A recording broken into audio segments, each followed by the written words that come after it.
नमस्कार सम्पूर्णमा तपाईँलाई स्वागत छ मेरो युट्युब च्यानल एलओसीमा दोक्सो अनलाइन क्लास।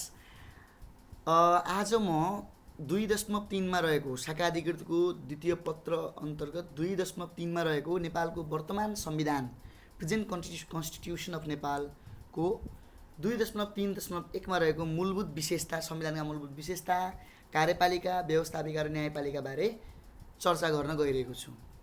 सबभन्दा पहिले यहाँ हामी संविधान भनेको के हो भन्ने कुरा बुझौँ। संविधानलाई चाहिँ पोलिटिको लिगल डकुमेन्ट पनि भनिन्छ, अर्थात् सम्पूर्ण राज्य व्यवस्था सञ्चालनको लागि चाहिने नभई नहुने कानुन, आधारभूत कानुन नै संविधान हो। यो चाहिँ वैधानिक मार्गचित्र हो राज्य व्यवस्था सञ्चालनको। यसलाई हामी फन्डामेन्टल ल, तपाईँको legal road map, mother of ल पनि भन्दछौँ। अब त्यसै क्रममा चाहिँ यसको विशेषताहरू हामीले औँल्याउने हो भने यसको विशेषता चाहिँ यसरी उल्लेख गर्न सकिन्छ। संविधानको विशेषतामा हेर्दाखेरि चाहिँ सबभन्दा प्रमुख रूपमा हामीले के बुझ्नुपर्ने हुन्छ, संविधान भनेको राज्य व्यवस्था सञ्चालनको चाहिँ एउटा आधारभूत कानुन हो। यो संविधानभन्दा माथि कुनै कानुन हुँदैन। प्रमुख कानुनी मार्गचित्र आधारभूत कानुन हो, सम्पूर्ण कानुनको जननी हो। यसलाई चाहिँ मदर अफ अल ल भनिन्छ, मदर अफ ल भनिन्छ, सम्पूर्ण कानुनको जननी हो। यो चाहिँ राजनीतिक तथा कानुनी दस्तावेज हो। यसलाई पोलिटिको लिगल डकुमेन्ट भनिन्छ, पोलिटिको लिगल डकुमेन्ट पनि भनिन्छ। अर्को राज्य शक्ति र सत्ताको निर्धारक दस्तावेज हो। यो राज्य शक्ति र सत्ताको निर्धारक दस्तावेज हो, अर्थात् राज्यको शक्ति कति हुने, सत्ता के हुने भन्ने कुरा निर्धारण गर्ने दस्तावेज नै संविधान हो। अर्को संविधान चाहिँ बहुआयामिक र विधत्त दस्तावेज हो। संविधानमा एउटै कुरा हुँदैन, धेरै थरीका कुराहरू, धेरै आयामबाट संविधानलाई चाहिँ बखान गरिएको हुन्छ। यो चाहिँ एउटा ठुलो विधत्त दस्तावेज। यसमा चाहिँ हरेक कुराहरू, राज्य सञ्चालन सम्बन्धी हकहरू, अधिकारहरू, तपाईँको विभिन्न न्यायपालिका, कार्यपालिका, व्यवस्थापिका र अनि त्यस्तै राज्य सञ्चालन सम्बन्धी उपयोगमा आउने सबै कुराहरू समेटिएको हुन्छ। अर्को निर्माण संशोधनका दृष्टिले विशिष्ट एवं शक्तिशाली कानुन। यो चाहिँ अब निर्माणको दृष्टिले पनि सबभन्दा शक्तिशाली कानुन हो। यो संशोधनको दृष्टिले पनि। नेपालको वर्तमान संविधानको कुरा गर्ने हो भने नेपालको वर्तमान संविधान चाहिँ 2072 साल असोज 3 गते जारी भएको थियो। नेपालको अहिलेको वर्तमान संविधान चाहिँ संविधान घोषणाको दृष्टिले हेर्ने भने चाहिँ 7औं संविधान हो र कार्यान्वयनको हिसाबले हेर्ने हो भने चाहिँ 6औं संविधान हो, किनकि पहिलो संविधान चाहिँ कार्यान्वयन भएको थिएन। नेपालको वर्तमान संविधान चाहिँ नेपालको जुन पहिलाको एकीकृत तपाईँको केन्द्रीकृत एकात्मक सामन्ती निरङ्कुश शासन व्यवस्था थियो, त्यो शासन व्यवस्थालाई अन्त गर्दै सङ्घीय संरचनालाई आत्मसात गर्ने गरी निर्माण भएको र जारी भएको छ। यस संविधानलाई चाहिँ तत्कालीन राष्ट्रपति डाक्टर रामरण यादवले जारी गर्नुभएको थियो। तत्कालीन प्रथम राष्ट्रपति थियो उनी नेपालको इतिहासमा, गणतन्त्र नेपालको इतिहासमा। यो संविधानमा चाहिँ 35 भाग, 308 धारा र 9 अनुसूचीहरू रहेका छन्। संविधानको बारेमा अलि बढी चर्चा गर्दाखेरि चाहिँ नेपालको वर्तमान संविधानको विशेषताहरू हेर्ने हो भने यसका विशेषताहरूमा चाहिँ संविधान सभाबाट निर्मित संविधान हो। यो संविधान सभाबाट निर्मित नेपालको पहिलो संविधान हो। संविधान सभा भनेको जनताका प्रतिनिधिहरूको थल हो तथा राष्ट्रपतिद्वारा। योभन्दा अघिका संविधान चाहिँ हाम्रो संविधान सुधार सुझाव समितिले बनाउँथे भने अहिलेको जुन संविधान छ संविधान सभाले बनाएको थियो। 601 जनाको संविधान सभा थियो र यो राष्ट्रपतिद्वारा घोषित प्रथम ऐतिहासिक संविधान हो नेपालको संविधान 2072।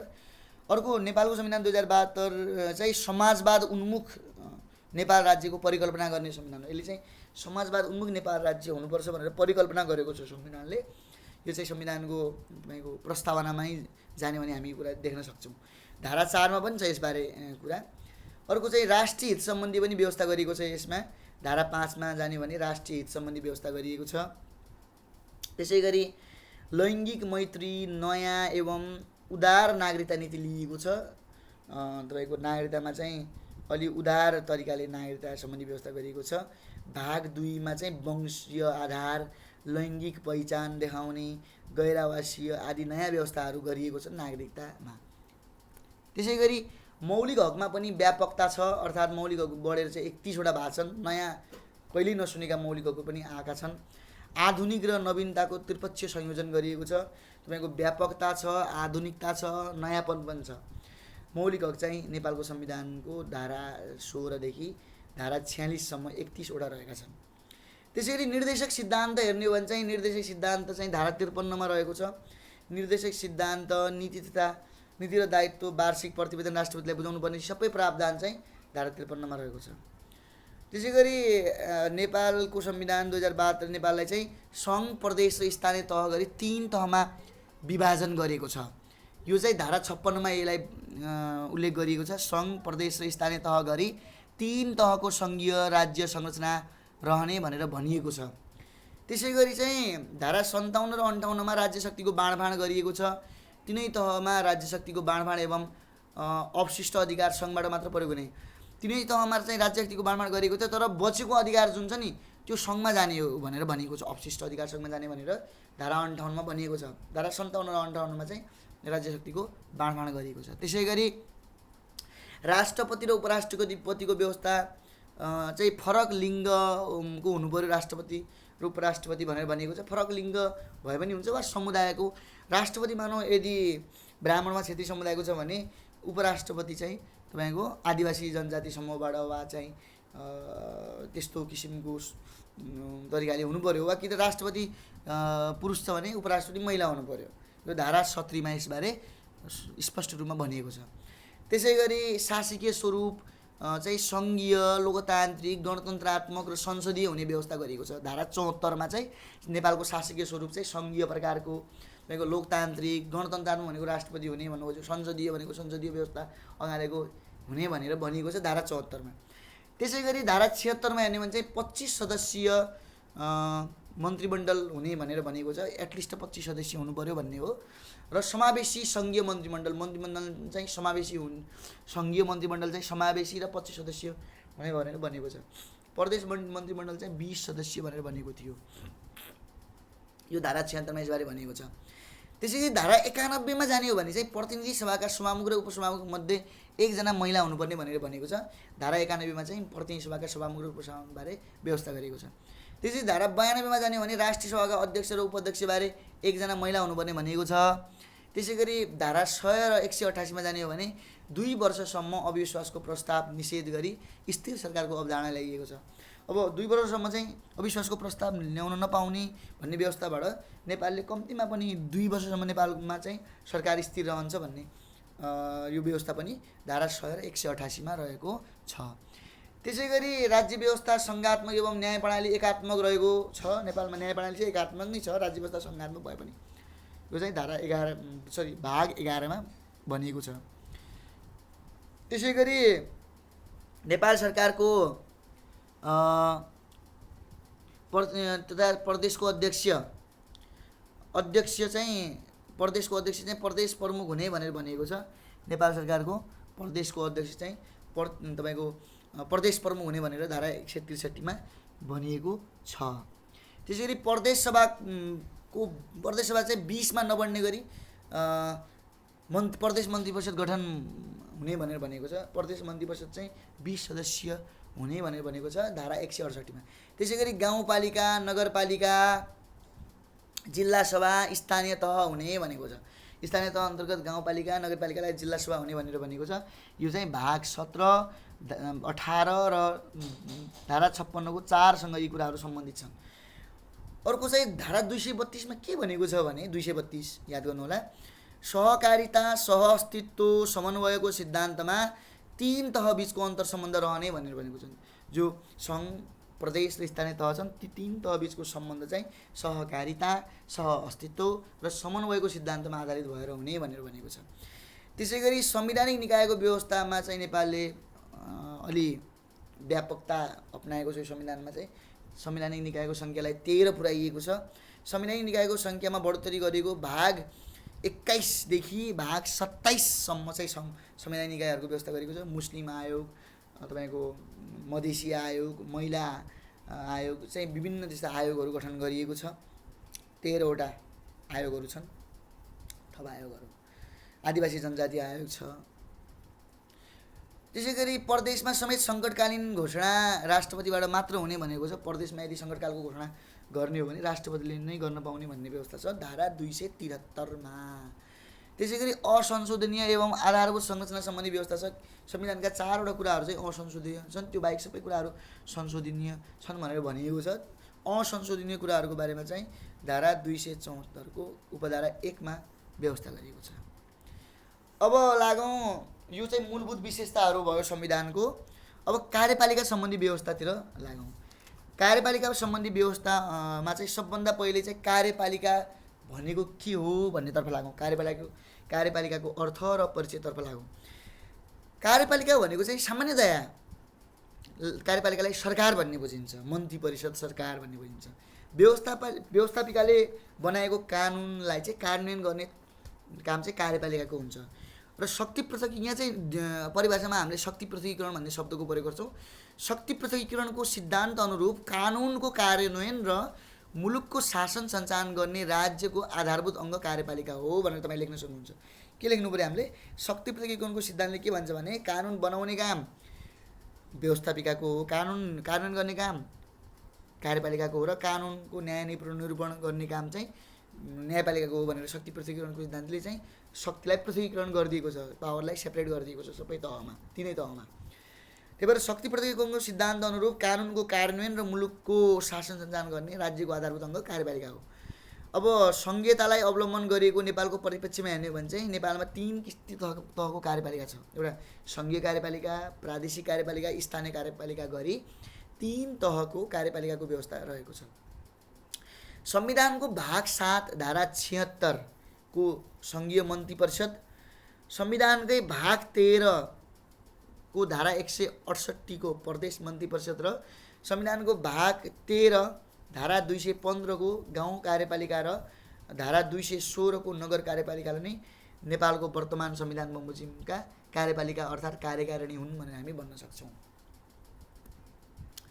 नेपालमा कार्यपालिकाका व्यवस्था, नेपालको जो कार्यपालिका छ त्यसको विशेषताहरू के छन्? फेरि विशेषताहरू अलिअलि पढौँ। कार्यकारिणी अधिकारको विधिसम्मत उपयोग गर्दछ। यसले चाहिँ कार्यकारिणी अधिकारको विधिसम्मत भनेको जो कुरा संविधानमा भनेको छ, जुन विधि अनुसार गर्ने भनेको छ त्यो विधि अनुसार गर्दछ उसले। शासनको सञ्चालन यसले चाहिँ नियन्त्रण र निर्देशन गर्दछ। कार्यपालिकाको काम नै शासनको सञ्चालन गर्ने, नियन्त्रण गर्ने, निर्देशन गर्ने हो। अर्को चाहिँ सङ्घीय, प्रादेशिक र स्थानीय कार्यपालिका गरी 3वटा कार्यपालिका रहेका छन् र 3 तहमा रहेका छन् तिनीहरू। यो एउटा अर्को विशेषता हो। अर्को विशेषता के छ भने संसदीय व्यवस्था हुँदा कार्यपालिका व्यवस्थापिकाबाट निर्मित हुन्छ। नेपालमा संसदीय व्यवस्था छ। नेपालमा संसदीय व्यवस्था भएको हुनाले चाहिँ व्यवस्थापिकाले नै कार्यपालिका बनाउँछ। अर्थात् व्यवस्थापिका पहिले निर्वाचनद्वारा तपाईँको सांसदहरू आउँछन्, सांसदहरूले नै मन्त्री परिषद बनाउने हो। त्यही भएर चाहिँ नेपालको परिप्रेक्ष्यमा हेर्ने भने चाहिँ व्यवस्थापिकाले कार्यपालिका बनाउँछ। कार्यपालिका व्यवस्थापिकाप्रति उत्तरदायी हुन्छ। कार्यपालिकाले चाहिँ व्यवस्थापिकाप्रति उत्तरदायी हुन्छ। कार्यपालिकाले आफ्ना विभिन्न प्रतिवेदनहरू व्यवस्थापिकासँग चाहिँ बुझाउनु पर्ने हुन्छ राष्ट्रपति मार्फत। सङ्घीय कार्यपालिकाको गठन प्रधानमन्त्रीको अध्यक्षतामा हुन्छ। सङ्घीय जो कार्यपालिका छ, मन्त्री परिषद भनौँ, त्यसको गठन चाहिँ प्रधानमन्त्रीको अध्यक्षतामा हुन्छ। प्रधानमन्त्री अध्यक्षमा भइसकेपछि प्रधानमन्त्री नै अब अध्यक्ष भइसकेपछि प्रधानमन्त्री नै भइहाल्यो। प्रधानमन्त्री नेपालको कार्यकारिणी प्रमुख हुने व्यवस्था छ। त्यही भएर कार्यपालिकाको प्रमुख चाहिँ प्रधानमन्त्री हुने हो। न्यायपालिकाको प्रमुख प्रधान न्यायाधीश हुने हो भने अब व्यवस्थापिकाको प्रमुख चाहिँ अब सभामुख भनौँ, अब के भनौँ। कार्यपालिकाका कार्यहरू हेरौँ। कार्यपालिकाको कार्यहरूलाई चाहिँ यसो अध्ययन गर्दाखेरि चाहिँ यसरी अध्ययन गर्दा तपाईँहरूलाई चाहिँ धेरै कुरा थाहा हुन्छ। प्रमुख कार्यहरू र तपाईँको सहायक कार्यहरू गरेर अध्ययन गर्नुहोला। प्रमुख कार्यहरू र सहायक कार्यहरू। कार्यपालिकाको प्रमुख कार्यहरू भनेको तपाईँको थाहा छँदैछ हामीलाई, हामीले विशेषतामा पनि भन्यौँ। शासन सञ्चालन र नियम एउटा। दोस्रो सार्वभौम सत्ता, अखण्डता र एकताको संरक्षण र प्रवर्धन गर्ने। अब यो कसरी गर्ने त? शासन सञ्चालन गर्ने नै गर्ने हो यो सार्वभौम सत्ता, अखण्डता र एकताको संरक्षण र प्रवर्धन। त्यसै गरी रक्षा, सेना र प्रतिरक्षा रक्षाको प्रबन्ध गर्ने, यो पनि कार्यपालिकाको महत्त्वपूर्ण कार्य हो। त्यसै गरी शान्ति, सुरक्षा एवं सुव्यवस्था कायम गर्ने। त्यसै गरी दैनिक प्रशासन सञ्चालन गर्ने प्रमुख कार्यहरू भए। त्यसरी विकास व्यवस्थापन, डेभलपमेन्ट प्रोजेक्टहरू सञ्चालन गर्ने, त्यसको म्यानेजमेन्ट गर्ने। त्यसै गरी बजेट तर्जुमा र कार्यान्वयन, बजेट बनाउने, त्यसको कार्यान्वयन गर्ने काम पनि कार्यपालिका नै गर्दछ। बजेट बनाउने काम पनि कार्यपालिकाले नै गर्ने हो। नीति बनाउने, नीतिको कार्यान्वयन गर्ने, नीति निर्माण, नीति कार्यान्वयन पनि कार्यपालिकाले गर्छ। अब त्यसै गरी सहायक कार्यहरू हेर्दाखेरि अब सहायक कार्यहरूमा हेर्ने भने चाहिँ अब कार्यपालिका, तपाईँहरू भन्नु होला कार्यपालिकाले कानुन कार्यान्वयन गर्ने हो, निर्माण गर्दैन, होइन। सहायक कार्यहरूमा कार्यपालिकाले कानुन निर्माण गर्छ। कानुन निर्माण भनेको मैले चाहिँ अब ऐन बनाउने हो भनेको होइन, फेरि ऐन पनि बनाउन सक्छ, तर विशेष गरी ऐनले बनाउँदैन। नियम निर्माण, निर्देशिका, कार्यविधिहरू निर्माण गर्ने, नियमावली निर्माण गर्ने काम चाहिँ कार्यपालिकाले गर्दछ। विधायिकी कार्यहरू आउँछ सहायक कार्यहरूमा चाहिँ। विधायिकी कार्यहरू, विधायिकी भनेको कानुन निर्माण सम्बन्धी कार्यहरू, कार्यपालिकाले पनि कानुन बनाउँछ। जस्तै अध्यादेश निर्माण गर्ने काम, नियम निर्माण गर्ने काम, निर्देशिका निर्माण गर्ने काम, कार्यविधि निर्माण गर्ने काम, यो एउटा सहायक कार्य भयो। अर्को सहायक कार्य भनेको कार्यपालिकाले चाहिँ न्यायिक कार्य पनि गर्छ। हो, अब न्यायिक कार्य कार्यपालिकाले गर्ने भए चाहिँ न्यायपालिका किन भन्ने छ, होइन। न्यायिक कार्य भनेको चाहिँ प्रमुख न्यायिक कार्य गर्ने होइन नि त, फेरि सहायकमा आउँछ त्यो पनि। जस्तो अर्धन्यायिक निकायको रूपमा कार्य गर्ने हो, सङ्ग्रहकालीन न्यायका सन्दर्भमा कार्य गर्ने हो, न्यायिक माफीको कार्य, स्थानीय न्यायिक समितिको कार्य कार्यपालिका अन्तर्गत नै आउँछ। विवाद व्यवस्थापन कार्य, यस्ता चाहिँ न्यायिक सामान्य न्यायिक कार्यहरू कार्यपालिकाले गर्ने गर्दछ। त्यसै गरी वर्तमान संविधानमा हामीले चाहिँ कार्यपालिका सम्बन्धी व्यवस्थाहरू हेर्ने भने चाहिँ यो चाहिँ कस्तो छ भने सङ्घीय कार्यपालिका, प्रदेश कार्यपालिका र स्थानीय कार्यपालिका गरी यसरी हामीले हेर्न सक्छौँ। सङ्घीय कार्यपालिका चाहिँ वर्तमान संविधानमा भाग 7 मा व्यवस्था गरिएको छ। भाग 7 धारा 74 देखि धारा 82 सम्म, धारा 74 देखि धारा 82 सम्म सङ्घीय कार्यपालिकाको व्यवस्था गरिएको छ। त्यसै गरी प्रदेश कार्यपालिकाको व्यवस्था चाहिँ भाग 13 मा रहेको छ। यो पढ्नु होला संविधानमा। भाग 13 को धारा 162 देखि धारा 174 मा रहेको छ। हामीले चाहिँ इक्जाममा लेख्दाखेरि चाहिँ यो एक एक भित्रको लेख्नु पर्दैन, भाग यति धारा यति भन्दा हुन्छ। त्यसै गरी स्थानीय कार्यपालिकाको व्यवस्था चाहिँ भाग 17 धारा 214 देखि धारा 220 सम्म रहेको छ। अब हामीले चाहिँ सङ्घीय कार्यपालिका भाग 7 मा, प्रदेश कार्यपालिका भाग 13 मा र स्थानीय कार्यपालिका भाग 17 मा, यो चाहिँ याद गर्नै पर्यो, धाराहरू पनि याद गर्नै पर्यो। अर्को गाउँ कार्यपालिकाको गठन, स्थानीय कार्यपालिका अन्तर्गत चाहिँ धारा 215 मा चाहिँ गाउँ कार्यपालिकाको गठन छ। सामान्य बोलीचालीको शब्दमा चाहिँ कार्यपालिका नै मुख्य गरी कार्य सञ्चालन गर्ने भएकोले हामी गाउँ कार्यपालिकाको कार्यालय भनेर लेखेको देख्छौँ, हामी नगर कार्यपालिकाको कार्यालय भनेर लेखेको देख्छौँ। नगर कार्यपालिकाको गठन चाहिँ धारा 216 अन्तर्गत भएको छ भने न्यायिक समितिको गठन चाहिँ 217 अन्तर्गत भएको छ। त्यसै गरी जिल्ला सभा र जिल्ला समन्वय समितिको गठन चाहिँ धारा 220 अन्तर्गत भएको छ। अब चाहिँ व्यवस्थापिकातिर लागौँ। व्यवस्थापिका सम्बन्धी व्यवस्था के छ नेपालको संविधानमा, र सबभन्दा पहिले व्यवस्थापिकाको अर्थ र परिचयतिर लागौँ। अब व्यवस्थापिका भनेको सामान्य अर्थमा चाहिँ कानुन बनाउने थलो हो। संसद पनि भन्छौँ हामी, व्यवस्थापिका संसद पनि भन्छौँ यसलाई, प्रतिनिधि सभा पनि भन्ने गरिन्छ। विभिन्न देशमा चाहिँ अरू कोही हाउस अफ रिप्रेजेन्टेटिभ पनि भनिन्छ।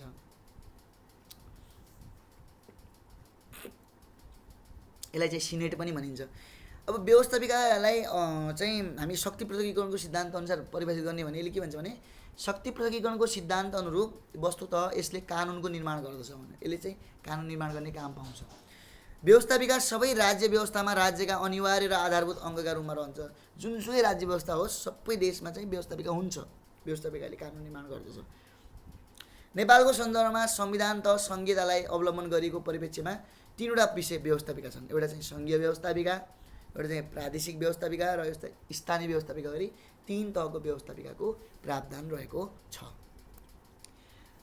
धारा 84 को प्रतिनिधि सभा, हामीले चाहिँ प्रतिनिधि सभा जुन सङ्घीय व्यवस्थापिका हो कहाँ छ भन्ने हामीले जान्नुपर्ने हुन्छ। त्यो चाहिँ धारा 84 मा रहेको छ। त्यसै गरी धारा 86 को राष्ट्रिय सभा, धारा 176 को प्रदेश सभा, धारा 222 को गाउँ सभा, धारा 223 को नगर सभा नै नेपालका 3 तहका व्यवस्थापिका। अब सबैलाई गर्दाखेरि चाहिँ 1 2 3 4 5वटा भए, 5वटा भयो भने उसरी 3 तहमा रहेको छ। अब नेपालमा व्यवस्थापिका सम्बन्धी व्यवस्थापिकाका विशेषताहरू हेर्ने भने चाहिँ मैले पहिले नै भनिहालेँ, नेपालको व्यवस्थापिकालाई चाहिँ 3 तहमा बाँडेको छ, अब रहेको छ। सङ्घीय संसद, प्रदेश सभा, स्थानीय व्यवस्थापिका गरी 3 तहमा रहेको छ। पहिलो विशेषता। दोस्रो विशेषता भनेको के भने सङ्घीय संसद केन्द्रीय व्यवस्थापिकाको रूपमा 2 सदनात्मक छ। सङ्घीय संसद चाहिँ केन्द्रीय व्यवस्थापिकाको रूपमा चाहिँ 2 सदन भएको छ। 2 सदन भनेको प्रतिनिधि सभा र राष्ट्रिय सभा नामक 2 सदनहरू छन्। त्यसै गरी धारा 109 बमोजिम सङ्घीय व्यवस्थापकीय अधिकार सङ्घीय संसदले प्रयोग गर्दछ। सङ्घीय व्यवस्थापकीय अधिकार चाहिँ सङ्घीय संसदले प्रयोग गर्दछ भनेर धारा 109 भनेको छ। त्यसै गरी अब सङ्घीय कुरा गर्ने हो भने चाहिँ प्रतिनिधि सभामा प्रत्यक्षतर्फ 165 जना रहेका छन्, जुन चाहिँ नेपालभरिका चाहिँ निर्वाचन क्षेत्रबाट चुनेर आउँछन्, र समानुपातिकतर्फ चाहिँ 110 जना गरी जम्मा 275 जनाको चाहिँ प्रतिनिधि सभा रहेको छ। सङ्घीय प्रतिनिधि सभा, सङ्घीय व्यवस्थापिका। त्यसै राष्ट्रिय सभाको कुरा गर्ने हो, राष्ट्रिय सभामा चाहिँ निर्वाचित 56 जना हुन्छन् र मनोनित राष्ट्रपतिबाट मनोनित चाहिँ मनोनित चाहिँ 3 जना गरी कुल 59 जनाहरूको रहेको हुन्छ। यो चाहिँ 7वटै प्रदेशबाट चाहिँ 8 जना मनोनित हुन्छन्, प्रत्येक प्रदेशबाट 7वटा प्रदेशबाट, त्यसै 56 हुन्छन्। त्यो 56 7वटै प्रदेशबाट 8 जना आइसके 56 भइसकेपछि 3 जना चाहिँ मनोनित गरी 59 जनाको राष्ट्रिय सभा रहेको हुन्छ। त्यसै गरी प्रतिनिधि सभाको कुरा गर्ने हो भने चाहिँ प्रतिनिधि सभाको उम्मेदवार हुन चाहिँ उम्मेदवार हुन 25 वर्ष र राष्ट्रिय सभाको लागि चाहिँ 35 वर्ष उमेर पुगेको हुनुपर्नेछ भनेको छ। प्रतिनिधि सभाको उम्मेदवार हुन चाहिँ 25 वर्ष, त्यो पछि 25 वर्ष 26 वर्षको हामीले सांसद देखेका थियौँ सङ्घीय संसदमा। तर राष्ट्रिय सभाको उम्मेदवार हुन चाहिँ 35 वर्ष उमेर पुगेको हुनु पर्यो। प्रतिनिधि सभाको सदस्यको पदावधि 5 वर्षको हुन्छ। प्रतिनिधि सभाको सदस्यको पदावधि कति वर्षको हुन्छ? 5 वर्षको। राष्ट्रिय सभा सदस्यको पदावधि सामान्यतया 6 वर्षको हुन्छ। राष्ट्रिय सभाको चाहिँ 7 वर्षको। तर 1/3 राष्ट्रिय सभाका जो सदस्यहरू छन् ती चाहिँ 2 वर्ष, 4 वर्ष र 6 वर्षमा सकिने गरी गोला भर्ता हुन्छ। त्यसमा चाहिँ कस्तो हुन्छ भने यो राष्ट्रिय सभाको सदस्यहरू कहिल्यै पनि चाहिँ खाली रहँदैनन्। विश्वासको मत र अविश्वासको प्रस्ताव मार्फत प्रतिनिधि सभाले प्रधानमन्त्रीलाई पदबाट हटाउन सक्छ। हो, प्रतिनिधि सभाले चाहिँ प्रधानमन्त्रीलाई हटाउन सक्छ, तर 2 वर्षसम्म अविश्वासको प्रस्ताव अगाडि बढाउन पाइँदैन नेपालको संविधान अनुसार। प्रतिनिधि सभाले महाभियोग मार्फत राष्ट्रपति, उपराष्ट्रपति, प्रधान न्यायाधीश जस्ता पदाधिकारीहरूलाई समेत हटाउन सक्दछ। महाभियोग लगाएर राष्ट्रपतिलाई महाभियोग लगाएर प्रधान न्यायाधीशलाई, उपराष्ट्रपतिलाई र प्रधान न्यायाधीशलाई महाभियोग लगाउने कुरा चलेको थियो केही पहिला। अब व्यवस्थापिकाका कार्यहरूतर्फ लागौँ। व्यवस्थापिकाको पनि कार्यपालिकाको जस्तै प्रमुख र सहायक कार्यहरू छन्। प्रमुख कार्यहरू, सहायक कार्यहरू। अब प्रमुख कार्यहरूमा चाहिँ त्यही कानुन व्यवस्थापिकाले गर्ने मुख्य काम भनेको कानुन निर्माण सम्बन्धी काम हो। सरकार निर्माण पनि यसरी गर्ने, मन्त्री परिषद बनाउने। अर्को कानुन निर्माण सम्बन्धी कार्य यसरी गर्छ प्रमुख कार्यहरूको रूपमा। कार्यकारिणी कार्यहरूको स्वीकृति सम्बन्धी कार्यहरू, अब कार्यकारिणीको जो कार्यहरू हुन्छन् कार्यपालिकाले गरेको कार्यकारिणी कार्यहरूको स्वीकृति पनि यसैले दिन्छ। 3वटा कार्यहरू यसले प्रमुख कार्यको रूपमा गर्छ। त्यसै गरी सहायक कार्यको रूपमा हेर्ने हो भने चाहिँ अब सहायक कार्यको रूपमा व्यवस्थापिकाले कार्यकारिणीहरू कार्यले पनि गर्छ। कार्यकारिणी कार्य गर्ने भनेको कसले हो? कार्यपालिकाले हो। तर व्यवस्थापिकाले त कानुन निर्माण गर्ने कार्य हो। तर व्यवस्थापिकाले सहायक कार्य अन्तर्गत चाहिँ कानुन निर्माण गर्नुको सट्टा चाहिँ कार्यपालिका र न्यायपालिकाको अलिअलि भूमिका पनि निभाउँछ। कार्यकारिणी कार्य भनेको कार्यपालिकाको कार्य जस्तै भन्न खोजेको। जस्तो संसदीय समितिबाट सम्पादित कार्यहरू, संसदीय समितिहरू रहेका हुन्छन् व्यवस्थापिका संसदभित्र, त्यसले चाहिँ विभिन्न कार्यहरू गर्ने गर्छ। त्यसलाई हामी चाहिँ कार्यकारिणी कार्यहरू मान्न सक्छौँ। त्यसैगरी संसदको सञ्चालन गर्ने, संसदको सञ्चालन तथा प्रशासन सम्बन्धी कार्यहरू कार्यकारिणी कार्य अन्तर्गत आयो। त्यसै न्यायिक कार्यहरू हेर्ने हो भने चाहिँ विश्वासको मत र अविश्वासको प्रस्ताव सम्बन्धी कार्यहरू, महाभियोग सम्बन्धी कार्यहरू, यी कार्यहरू जो संसदले गर्छ नि त, यसलाई हामी न्यायिक कार्यको रूपमा भन्न सक्छौँ। त्यसै गरी संसदीय सुनवाई सम्बन्धी कार्यहरू जो संसदले गर्छ, व्यवस्थापिका संसदले, त्यो पनि न्यायिक कार्य भयो। विशेषाधिकारको अवहेलनामा कारबाही सम्बन्धी कार्यहरू, त्यो पनि चाहिँ न्यायिक कार्य अन्तर्गत आउँछ। नेपालको वर्तमान संविधानमा व्यवस्थापिका सम्बन्धी व्यवस्थाहरू हेर्ने हो भने चाहिँ यस्तो छ। सङ्घीय व्यवस्थापिका चाहिँ भाग 8मा रहेको छ, धारा 83 देखि धारा 108 सम्म। प्रदेश व्यवस्थापिका चाहिँ भाग 14मा रहेको छ, धारा 175 देखि धारा 196 सम्म। स्थानीय व्यवस्थापिकाको कुरा गर्ने हो भने चाहिँ यो भाग 18मा रहेको छ, धारा 221 देखि धारा 227 सम्म। त्यसै अन्तर्गत स्थानीय व्यवस्थापिका अन्तर्गत गाउँसभाको गठन चाहिँ धारा 222मा हुन्छ भने नगरसभाको गठन चाहिँ धारा 223मा हुन्छ। गाउँसभा र नगरसभाका अध्यक्ष र उपाध्यक्षको बारेमा व्यवस्था चाहिँ धारा 224मा गरिएको छ। धारा 226मा चाहिँ गाउँसभा र नगरसभाले कानुन निर्माण गर्न सक्ने भनेर भनिएको छ। गाउँसभा र नगरसभा सम्बन्धी अन्य व्यवस्था चाहिँ धारा 227मा रहेको छ। अब न्यायपालिका सम्बन्धी व्यवस्थातिर लागौँ। न्यायपालिका सम्बन्धी व्यवस्थातिर लाग्नुभन्दा पहिले न्यायपालिका भनेको के हो भन्ने बुझौँ। अब सामान्य अर्थमा भन्ने हो भने चाहिँ न्यायपालिका भनेको चाहिँ तपाईँको न्याय प्रशासन सञ्चालन गर्ने, न्याय निरूपण गर्ने एउटा निकाय हो, न्याय दिलाउने निकाय हो। अलि फर्मल तरिकाले भन्ने भने चाहिँ न्याय प्रशासनको नेतृत्व एवं अभिभावकत्व गर्ने राज्यको महत्त्वपूर्ण अङ्गलाई न्यायपालिका भनिन्छ भनेर भनिएको छ। न्याय प्रशासन नेतृत्व गर्ने एवं अभिभावकत्व गर्ने राज्यको महत्त्वपूर्ण अङ्गलाई न्यायपालिका भनिन्छ। अब शक्ति पृथकीकरणको सिद्धान्तसँग हेर्ने भने चाहिँ शक्ति पृथकीकरणको सिद्धान्त अनुसार यसको जिम्मेवारी न्याय निष्पादन हो, न्याय सम्पादन निष्पादन भनौँ, न्याय दिलाउने भन्न खोजेको निष्पादन। अब नेपालको वर्तमान संविधानमा न्यायपालिका सम्बन्धी व्यवस्था हेर्ने भने चाहिँ नेपालको वर्तमान संविधानले सर्वोच्च, उच्च र जिल्ला गरी 3 प्रकारको अदालत तथा न्यायपालिकाको संरचनालाई आत्मसात गरेको छ। 3 प्रकारको न्यायपालिकाको संरचना छ। राज्य व्यवस्था सङ्घात्मक छ नेपालमा, तर न्यायपालिकालाई चाहिँ व्यवहारिकताको सिद्धान्त अनुसार एकात्मक गरेको छ। व्यवहारिक भएन नि त, 3 प्रकारको न्यायपालिका, स्थानीय न्यायपालिका अलग्गै बनाउनु, त्यहाँ अलग्गै सर्वोच्च अदालतको जस्तो कुराहरू त्यहीँ अलग्गै एउटा चाहिँ व्यवहारिक भएन। त्यही भएर चाहिँ न्यायपालिकालाई सङ्घात्मक नै रहन दियो, एकात्मक नै रहन दियो। नेपालको संविधानको भाग 11मा जाने हो भने भाग 11 को धारा 126 देखि 156 सम्म 31वटा धाराहरू मार्फत न्यायपालिका सम्बन्धी विभिन्न व्यवस्थाहरू गरिएको छ। 31वटा धाराहरूले नेपाली न्यायपालिका सम्बन्धी 126 देखि 156 सम्म। अब न्यायपालिका सम्बन्धी विशेषताहरू हेरौँ। नेपालको न्यायपालिकाका विशेषता के छ फेरि?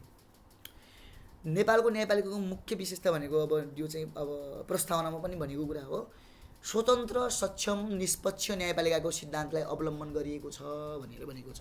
यो कुरा चाहिँ प्रस्तावनामा पनि भनिएको छ।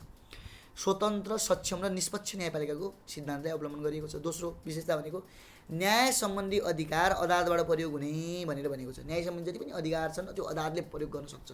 सर्वोच्च अदालतलाई चाहिँ न्याय सम्बन्धी अधिकार प्रयोग गर्ने एउटा चाहिँ एकाधिकार हुन्छ भनेर चाहिँ 126मा यो कुरा सबभन्दा पहिलो कुरा यो गरिएको छ। 126बाट टेकेर नै सर्वोच्च अदालत, उच्च अदालत र जिल्ला अदालतले न्याय सम्बन्धी कार्यहरू गर्ने अधिकार पाउँछन्।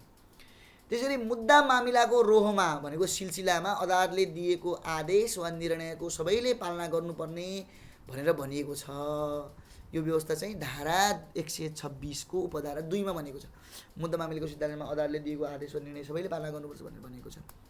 यो एउटा अर्को विशेषता हो। अर्को विशेषता हेर्ने भने चाहिँ सर्वोच्च, उच्च र जिल्ला गरी 3 प्रकारको अदालत छ। धारा 127 मा अदालतबारे व्यवस्था गरेको छ। सर्वोच्च, उच्च र जिल्ला गरी 3 प्रकारको अदालत। त्यसरी नेपालमा एक सर्वोच्च अदालत हुने र सर्वोच्च अदालत अभिलेख अदालतको रूपमा रहने भनेर भनेको छ। धारा 128 मा चाहिँ अदालत नेपालको सर्वोच्च अदालत सम्बन्धी व्यवस्था रहेको छ। त्यसै गरी सबै अदालत र न्यायिक निकायहरू सर्वोच्च अदालतको मातहतमा रहने प्रावधान रहेको छ। यो पनि एउटा अर्को विशेषता भयो। अर्को विशेषता भनेको चाहिँ मुद्दा मामिलाको रोहमा सर्वोच्चले गरेको संविधान र कानुनको व्याख्या वा प्रतिवेदन गरेको कानुनी सिद्धान्त सबैले पालना गर्नुपर्ने छ। मुद्दा मामिलाको व्याख्या गर्ने बेला चाहिँ मानव सर्वोच्च अदालतले संविधानको व्याख्या गर्यो, कानुनको व्याख्या गर्यो, कुनै कानुनी सिद्धान्त प्रतिपादन गर्यो भने त्यो सिद्धान्त व्याख्याको सबैले पालना गर्नुपर्छ। त्यसै गरी सर्वोच्च अदालतमा प्रधान न्यायाधीशका अतिरिक्त बढीमा 30 जना न्यायाधीश रहनेछन् भनेर भनिएको छ। अब न्यायपालिकाको कार्यहरू हेर्ने भने अघिको जस्तै न्यायपालिकाको कार्यलाई पनि हामी चाहिँ प्रमुख कार्यहरू र असाधारण प्रमुख कार्यहरू र तपाईँको सहायक कार्यहरू गरी 2 भागमा बाँड्न सक्छौँ। अब प्रमुख कार्यहरूमा जाने हो भने चाहिँ न्यायपालिकाले गर्ने सामान्य कार्यहरू, प्रमुख कार्यहरू भनेको साधारण कार्यहरू यसमा आउँछ। मुद्दाको सुरुको कारबाही गर्ने र किनारा गर्ने कार्य यसले अब न्याय प्रशासन अन्तर्गत गर्ने नै भयो। मुद्दाको सुरु कारबाही र किनारा गर्ने। त्यसै पुनरावेदन सुन्ने काम पनि यसको प्रमुख कार्य हो। साधकलाई जाँच्ने भनेको ड्यु डिलिजेन्सको कुरा हो। मतलब त्यो तपाईँको त्यसको साधकको योग्यता सबै कुराहरू जाँच्ने गरिन्छन्, त्यो भन्न खोजेको हो। मुद्दा दोहोऱ्याउने कुराहरू यो पनि साधारण कार्य अन्तर्गत आउँछ। त्यसपछि निवेदन सुन्ने, आफ्नो फैसला वा अन्तिम आदेशको पुनः अवलोकन गर्ने, यस्ता कुराहरू चाहिँ प्रमुख कार्य अन्तर्गत आउँछन्। तर प्रमुख कार्यको यो चाहिँ साधारण कार्य हुन्। अब यो साधारण कार्य हुन्, तर असाधारण कार्यहरू पनि छन्, त्यो पनि प्रमुख कार्य नै हुन्। असाधारण कार्यहरूमा चाहिँ विभिन्न आदेशहरू सर्वोच्च अदालतले जारी गरिरहेको हुन्छ। जस्तो बन्दी प्रत्यक्षीकरण, यो बन्दी प्रत्यक्षीकरण हेबियस कर्पस, यसलाई चाहिँ यस आदेशले चाहिँ कुनै व्यक्तिलाई अवैध रूपमा हिरासतमा राखिएको छ कि छैन भनेर जाँच गर्न अदालतलाई आदेश दिन्छ र यदि अवैध ठहर भएमा उसलाई तत्काल रिहा गर्न आदेश दिन्छ। अब हिरासतमा चाहिँ अवैध रूपमा हिरासतमा राखेको छ कि छैन भनेर यसले जाँच गर्न अदालतलाई आदेश दिन्छ। त्यसै परमादेश भनेको चाहिँ यो आदेशले अदालतले कुनै व्यक्तिलाई संस्था वा सरकारी निकायलाई आफ्नो कानुनी दायित्व पुरा गर्न यो आदेश जारी गर्छ। त्यसैले उत्प्रेषण सर्ट्युरेरी भनेको अदालतले कुनै अदालत वा निकायले गरेको निर्णयलाई खारेज गर्न वा पुनःअवलोकन गर्न यो आदेश जारी गर्छ। विशेष गरी जब त्यो निर्णयले कानुनको उल्लङ्घन गर्छ तब चाहिँ उत्प्रेषण जारी गरिन्छ। त्यसैले प्रतिषेधको कुरा गर्ने हो भने चाहिँ यो कुनै अदालत वा निकायलाई आफ्नो अधिकार क्षेत्रभन्दा बाहिर कुनै कार्य नगर्न आदेश दिन प्रयोग गरिन्छ। कुनै अदालत वा निकायलाई आफ्नो अधिकार क्षेत्रभन्दा बाहिर कुनै कार्य नगर्न आदेश दिन यो चाहिँ प्रतिषेध जारी गरिन्छ। त्यसरी अधिकार पृच्छा अर्थात् कोही वारन्टो यसले कुनै व्यक्ति कानुनी रूपमा कुनै सार्वजनिक पदमा कति योग्य छ भनेर सोध्छ। कोही वारन्टो भनेको सोध्ने, वारेन्ट कोही भनेको क्वेसन गर्ने उसले। यदि व्यक्तिलाई अवैध रूपमा पद धारण गरेको पाइयो भने उसलाई पदबाट हटाउन आदेश दिन्छ कोही वारन्टो अधिकार पृच्छाले। अब प्रमुख कार्यहरू अन्तर्गत अन्य कार्यहरूमा चाहिँ न्याय सम्बन्धी अधिकारको प्रयोग, न्यायका मान्य सिद्धान्तहरूको अवलम्बन गर्ने, संविधान र कानुनको व्याख्या गर्ने, विधायिका निर्मित कानुन, विधायिकाले बनाएको कानुनको संवैधानिक परीक्षण गर्ने, न्याय निष्पादन गर्ने, यी कुराहरू अन्य कार्यहरू अन्तर्गत आउँछन्। त्यसै गरी अब सहायक कार्यहरूतिर आउँ। सहायक कार्यहरू अन्तर्गत चाहिँ न्यायपालिकाले कार्यकारिणीहरू कार्यहरू, विधायिका कार्यहरू, कानुन निर्माण गर्ने कार्य पनि गर्छ। न्यायपालिकाले सहायक कार्यहरू जसरी कार्यपालिका र व्यवस्थापिका गर्छ त्यसै गरी यसले पनि सहायक कार्यहरू अन्तर्गत व्यवस्थापिका र कार्यपालिका जस्तै कार्य पनि गर्छ।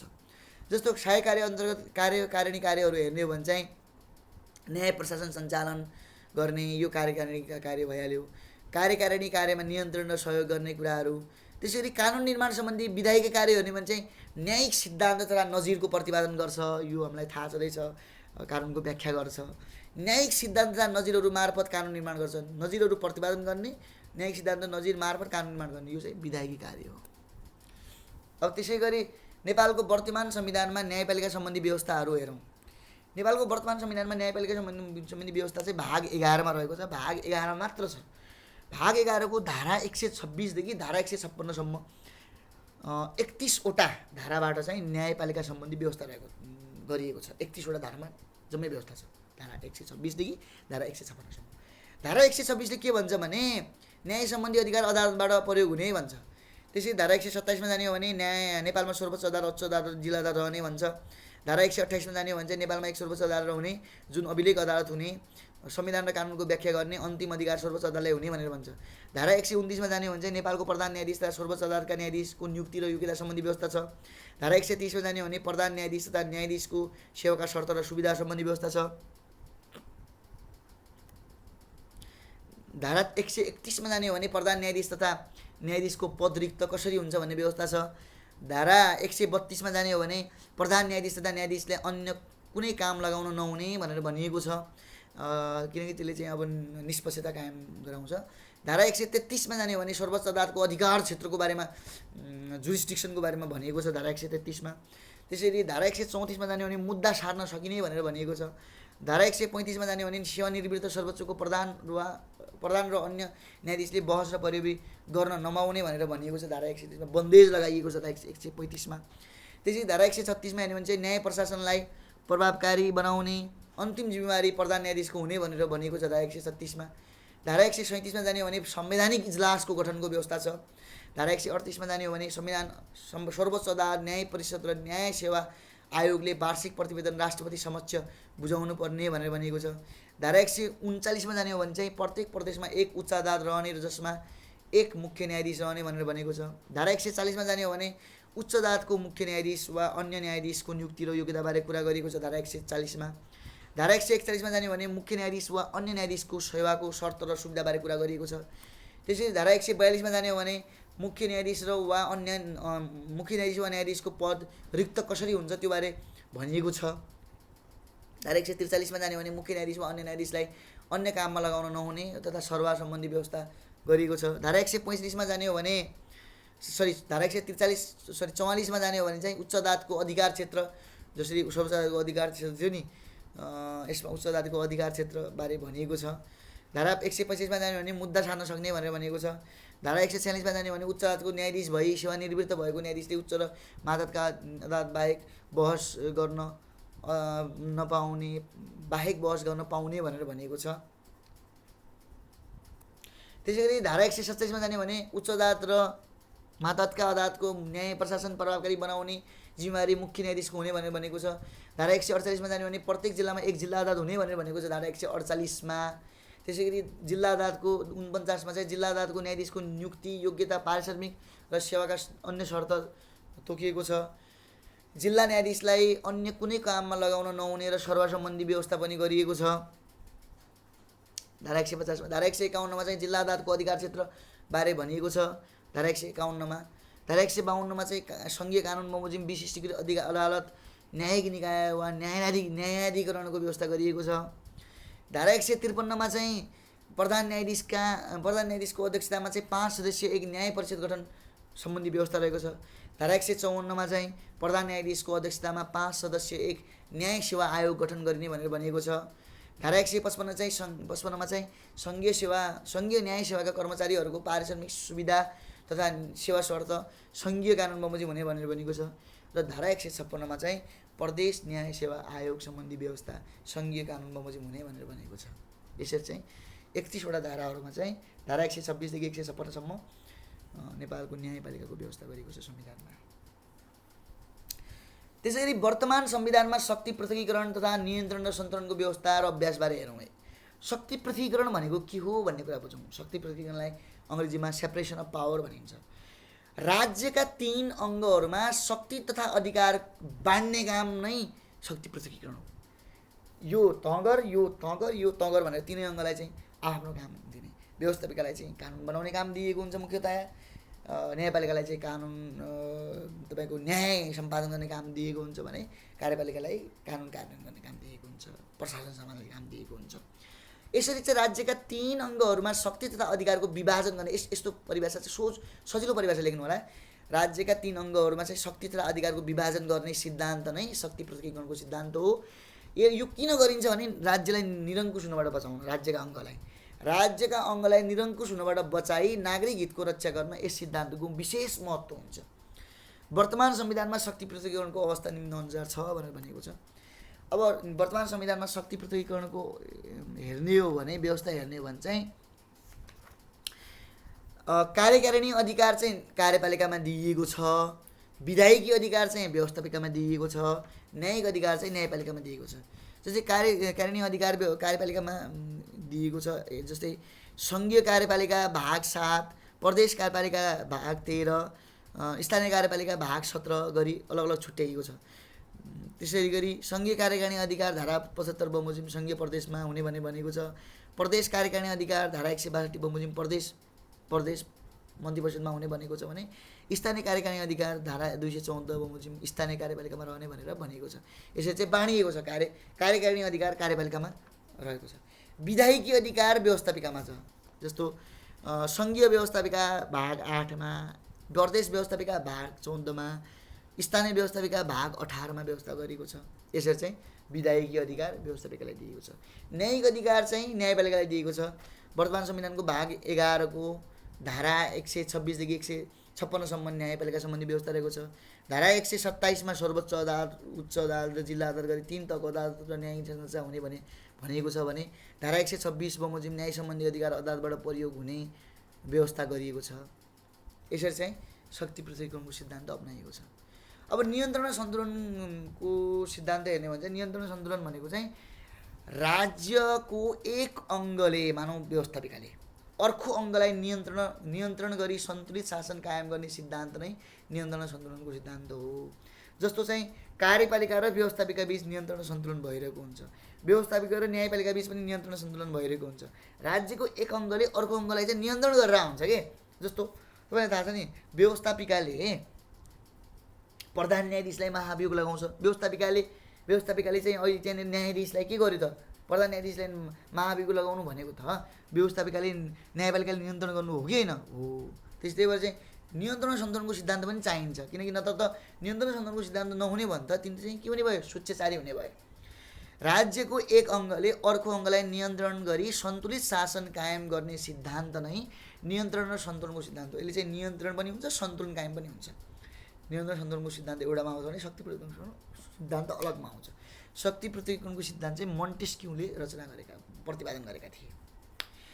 यसमा अब कार्यपालिका र व्यवस्थापिका बीच कसरी नियन्त्रण सन्तुलन हुन्छ भन्ने कुरा म चर्चा गर्छु। सबभन्दा पहिले हेर्नुहोस्, कार्यपालिका व्यवस्थापिका बीच कसरी हुन्छ भने अब राष्ट्रपतिले सङ्घीय संसदको दुवै सदनको अधिवेशनको आह्वान र अन्त्य गर्न सक्नेछ भनेर भनेको छ।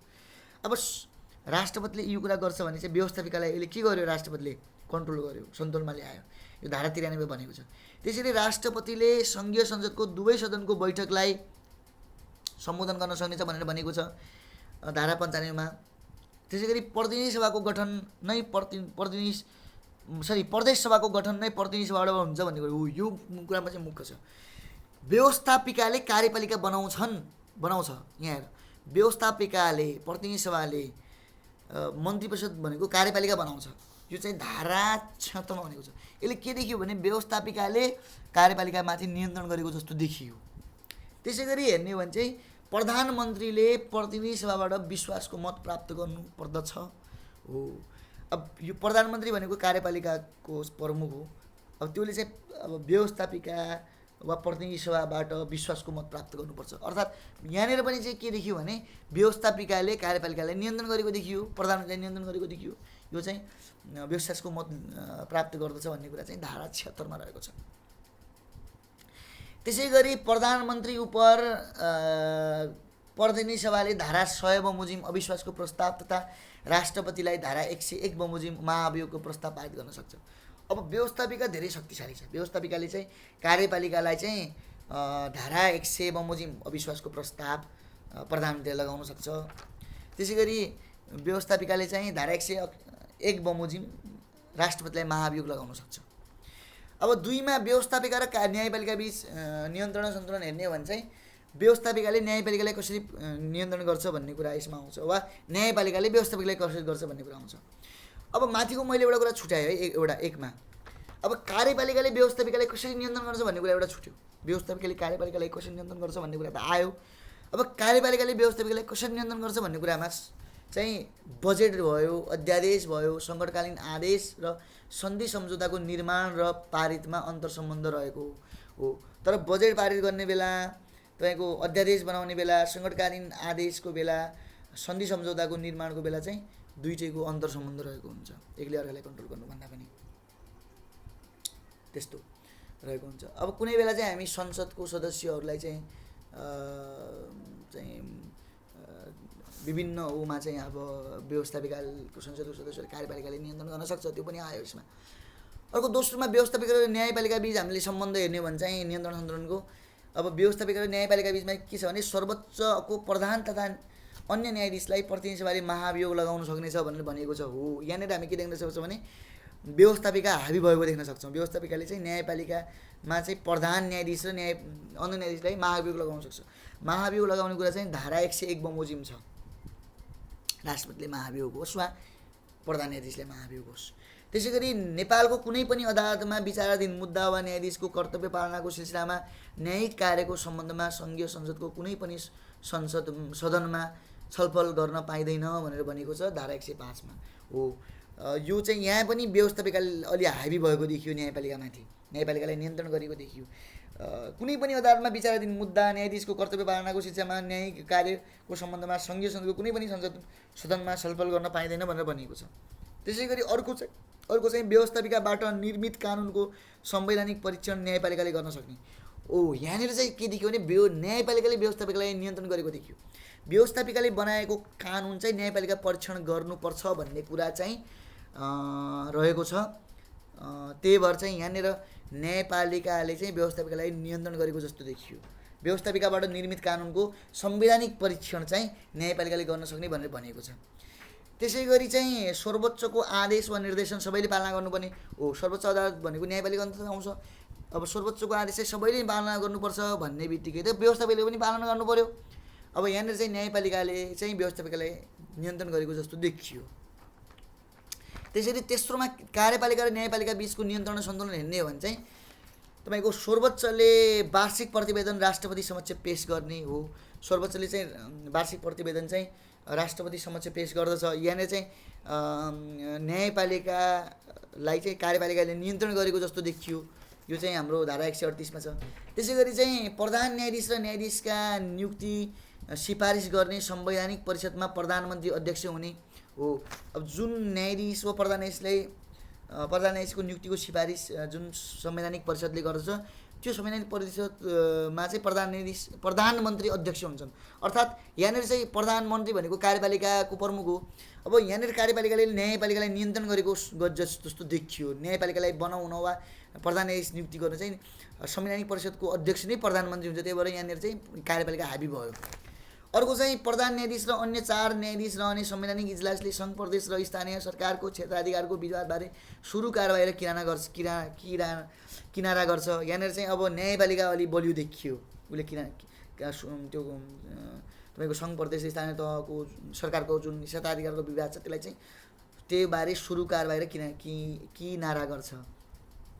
यो चाहिँ धारा 137 मा यसबारे भनिएको छ। त्यसै गरी मुद्दा मामिलाको रोहमा अदालतले दिएको आदेश र निर्णयको सबैले पालना गर्नुपर्दछ। यो चाहिँ धारा 136 को 2 मा भनिएको छ। सरी धारा 126 को उपधारा 2 मा भनिएको छ। यहाँनिर चाहिँ न्यायपालिका हाबी देखियो। न्यायपालिका नियन्त्रण, न्यायपालिकाले गरेको आदेश मुद्दा मामिलाको रोहमा कार्यपालिकाले पनि मान्नै पर्ने हुन्छ कुनै पनि आदेश दिएको छ भने। अब अर्को छ राष्ट्रपति र प्रधान न्यायाधीशले आपसमा शपथ ग्रहण गर्ने व्यवस्था हो। यहाँनिर राष्ट्रपतिले र प्रधान न्यायाधीशले आपसमा शपथ ग्रहण गर्ने व्यवस्था चाहिँ यहाँनिर चाहिँ अन्तर सम्बन्धित देखियो। एकले अर्कालाई नियन्त्रण नगरेको सन्तुलन रहेको जस्तो देखियो। यसरी हामी देख्न सक्छौँ कि शक्ति प्रयोगको सिद्धान्त अलावा चाहिँ नियन्त्रण र सन्तुलनको सिद्धान्तले पनि चाहिँ राज्यका अङ्गहरूले चाहिँ एक आपसमा एकअर्कालाई नियन्त्रण र सन्तुलित गरेर आउँछन्। त्यो यसले चाहिँ एक अङ्गलाई चाहिँ स्वेच्छाचारी हुनु वा निरङ्कुश हुनबाट बचाउँछ यो सिद्धान्तले।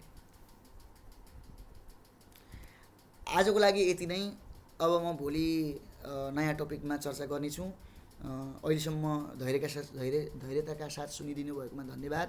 मेरो YouTube channel Lok Sewa online class LOC लाई सब्सक्राइब र यो भिडियोलाई लाइक गर्नुहोला। धन्यवाद। शुभ दिन।